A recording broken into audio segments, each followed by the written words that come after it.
తాకట్టులో ఉన్న బంగారాన్ని విడిపించి ఆ రోజు ఆన్లైన్ ధరకే కొంటుంది కొమ్మూరి గోల్డ్. నమస్తే, వెల్కమ్ టు సుమన్ టీవీ. నేను పద్మిని. ప్రస్తుతంతో పాటు ప్రముఖ ఆధ్యాత్మికవేత్త, సూర్యోపాసకులు, sun spiritual society founder Vikramaditya garu మనతో పాటు ఉన్నారు. మాట్లాడదాం సార్. నమస్తే సార్. సూర్యోస్మి తల్లి. సార్, ఈ సంవత్సరంలో వస్తున్నటువంటి మొదటి అమావాస్య చైత్ర అమావాస్య చాలా బ్యూటిఫుల్ గా శుక్రవారం వస్తుంది. బ్యూటిఫుల్. మరి ఎట్లా వినియోగించుకోవచ్చు? మేషంలో శుక్రుడు కదా, విషయంలో శుక్రుడు కూడా ఉన్నాడు. ఎవరితో కలిసి ఉన్నాడు? సూర్యుడితో. సూర్యుడితో కలిస్తే ఇంకేముంది, కలిపేసుకుంటాడు కదా. కలిపేసుకుంటాడు అంటే బాగా దగ్గరగా ఉంటే ఇబ్బంది, కానీ లేకపోతే డిగ్రీస్ వైజ్ గా దూరంగానే ఉన్నారు. బట్ దెన్ శుక్రవారం లక్ష్మీదేవికి ప్రియమైనటువంటి వారం కాబట్టి శుక్రవారం అమావాస్యని మరి ఎలా వినియోగించుకోవచ్చు? గురువారం సాయంత్రం మొదలవుతోంది, శుక్రవారం సాయంత్రం 5:31 వెళ్ళిపోతుంది. మరి రాత్రిపూట అమావాస్య ఘడియ ఉన్నటువంటి ఆ సమయంలో ప్రత్యేకంగా గనక మనం ఏదైనా ఆరాధన చేసుకుంటే లక్ష్మీదేవి అనుగ్రహాన్ని పొందుతామా? ఏ రోజు రాత్రి ఉంది? గురువారం. అది కూడా లక్ష్మీప్రదమే కదా గురువు అనుగ్రహం. రాక్షసుల గురువు, దేవతల గురువు, అంతే తేడా. కానీ ఇద్దరు కూడా గురువులే కాబట్టి, శుభులే కాబట్టి మనకు అంతా మంచిగా చేస్తారు, శుభం.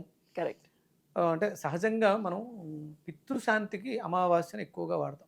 అంటే పితృశాంతి అంటే మనకి జన్మనిచ్చినటువంటి పితరులు ఒకటి పక్కన పెడితే పితృగణం అని ఒకటి ఉంటుంది కదా, ఆ గణాలని తృప్తిపరచడం. అంటే ఒరిజినల్గా ఏంటంటే యజ్ఞయాగాది క్రతువులు జరగాలి సహజంగా. అంటే దేవతాలోకంలో ఉన్నటువంటి పితృగణాలకి జరిగేటువంటి శాంతి మనకి పర్యావరణ రక్షణని ఇస్తుంది. ఇప్పుడు చూడండి, మనం చేసిన పొరపాట్లే.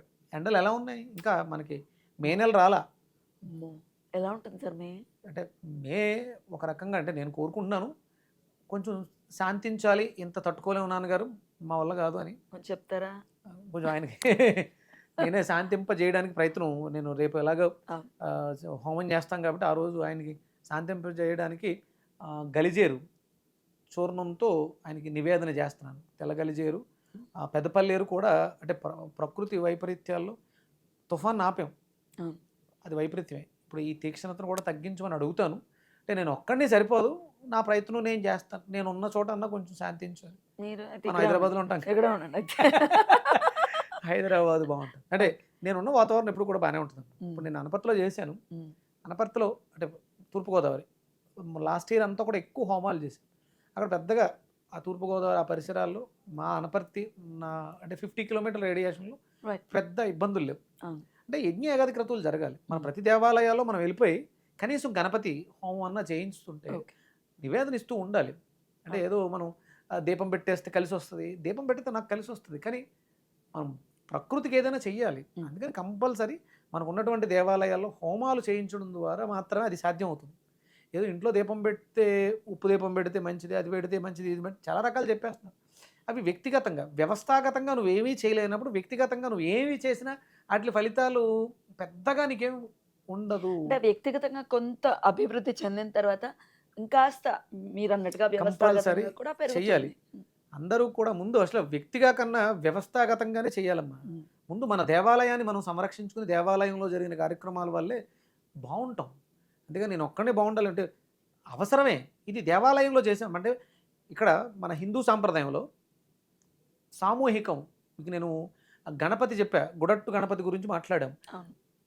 గణపతి అంటేనే సామూహికం, ఒక్కడు కాదు ఆయన. సామూహికంగా చేస్తే మాత్రమే మూలాధారం యాక్టివ్ అవుతుంది. ఒక్కళ్ళగా చేస్తే పెద్దగా ఉపయోగం ఏమి ఉండదు. మన ఇంట్లో పెట్టుకు దీపం కానీ, ఇంట్లో చేసే పూజ కానీ మనది లేదు అసలు. మనదంతా కూడా దేవాలయ సాంప్రదాయమే. సామూహికంగా కూర్చుని భజనలు చేయటం కానీ, హోమాలు చేయటం కానీ, వ్రతాలు చేయటం కానీ, ఇవన్నీ కూడా సామూహికమే. అప్పుడు వ్యక్తిగతంగా మీరు బాగుంటారు. నేను బాగుండాలి, ఇంట్లో చేసుకుంటే మంచిది, ఓకే. కానీ అది కాదు అని చెప్పేసనే మనకి గణపతి నవరాత్రుల్లో బయటకు తీసుకొచ్చారు, దేవీ నవరాత్రుల్లో బయటకు తీసుకొచ్చారు. అందుకని ఏంటంటే మన దేవాలయాల్లో జరగాలి కార్యక్రమాలు. అందుకని ఇవి మీరు రెగ్యులర్గా చేయగలిగితే, అంటే మన దేవాలయాల్లో అమావాస్య పౌర్ణమికి హోమాలు చేయగలిగితే అందరం బాగుంటాం. మన దగ్గరలో కావాలని గుడి కట్టేస్తున్నాం కదా, ఏదో గుడి, ఏదో ఒక పేరుతో గుడి కట్టేస్తున్నాం. ఆ గుడిలో యజ్ఞగుండం ఉండాలి, అక్కడ యజ్ఞం జరగాలి, అది చేయండి. ఇక మీరు బాగుండడానికి యజ్ఞం చేయాలి. ఏ యజ్ఞం అంటే జపయజ్ఞం అన్నాడు అని భగవద్గీతలో శ్రీకృష్ణ పరమాత్మ జపయజ్ఞోష్మి అన్నాడు ఆయన. అందుకని ఒక మంత్రం చెప్తాను, అదే లక్ష్మీ అనుగ్రహం కోసం. అలాగే మనం ఎలాగో దానాల గురించి మాట్లాడతాం.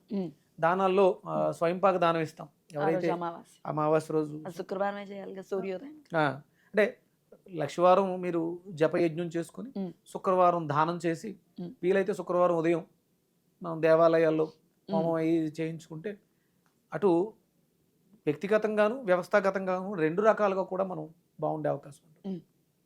మరి మంత్రం ఏంటి? మంత్రం అంటే లక్ష్మీ సూక్తం నుంచి మనం ఒక మంత్రాన్ని 108 సార్లు చెయ్యగలిగితే ఉమ్. అద్భుతమైనటువంటి ఫలితాలు చూస్తాం. ఉమ్. సూక్తాలు వేదం నుంచి తీయబడినాయి, ఎందుకంటే వాటికి అనుమానం లేదు, 100% మీకు ఫలితాలు ఇస్తాయి. యా, చెప్దాం చెప్పండి. మీకు. హిరణ్యవర్ణాం హరిణీం సువర్ణరజతస్రజాం చంద్రాం హిరణ్మయీం లక్ష్మీం జాతవేదో మమ ఆవహ. ఉమ్. దీన్నే 108 సార్లు చేయండి. ఉమ్. అంటే లక్ష్మీ సూక్తం వస్తే మీకు PDF దొరికితే మొత్తం చేసుకోండి. దీన్ని మాత్రమే 108 సార్లు చేయండి. ఒక్కొక్క మంత్రాన్ని పట్టుకుని మనకంటే నోటుకు వచ్చేయాలి, అది సిద్ధి పొందేయాలి. ఒకసారి సిద్ధి పొందేస్తే మళ్ళీ వచ్చే చైత్ర అమావాస్యకి మళ్ళీ ఏం చేయాలని మీరు ఏం అడగక్కర్లేదు, లోపల ఉంది ఆల్రెడీ, మీరు చేస్తారు. అది ఆటోమేటిక్గా స్ఫురణకు వస్తుంది. నేర్చుకోవడానికి లక్ష్య చేయాలి, వచ్చేసిన తర్వాత ఒకసారి చేస్తే కూడా అలా వచ్చేస్తుంది.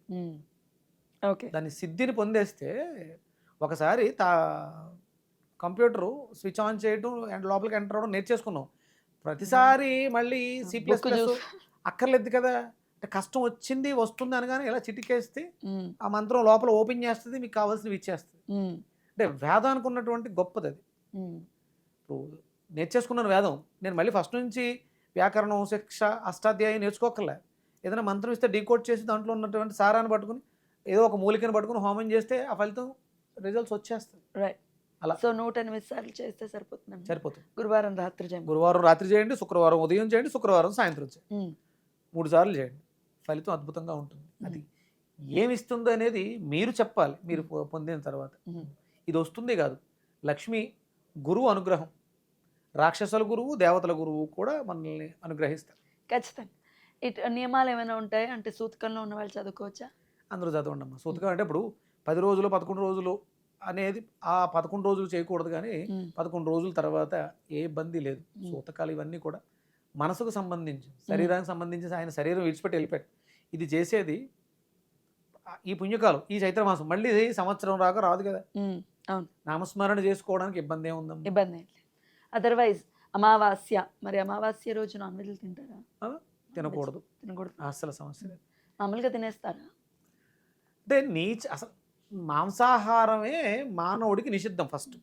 ఇప్పుడు ఉన్నటువంటి సకల దరిద్రాలకి కారణం మానవులు మాంసాహారులు అధికంగా అవటం.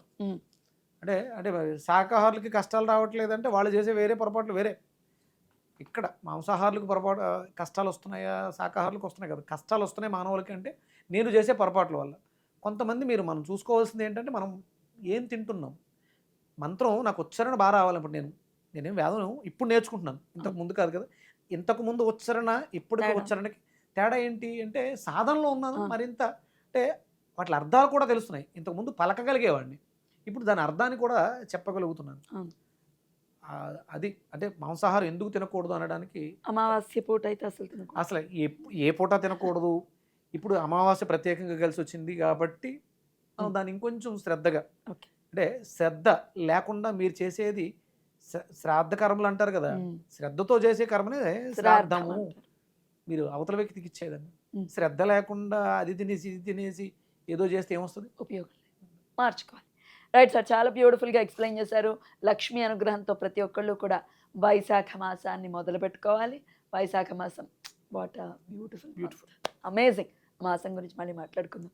గురువులు ఏరుకోరి ఎన్నుకున్న మాసం మాట్లాడుకోవాలి. శంకర్లు కానీ రామానుజాచార్యులు కానీ, అది వైశాఖ మాసం అనేది వాక్ స్థానం.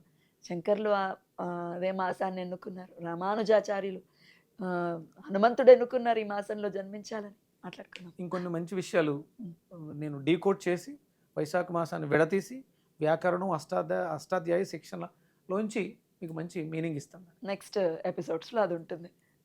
క్షేమంగా వెళ్ళి లాభంగా తిరిగి రండి. థ్యాంక్ యూ తల్లి. Thank you so very much. నమస్తే. సూర్యోస్మి. జై శ్రీరామ్. జై శ్రీరామ్.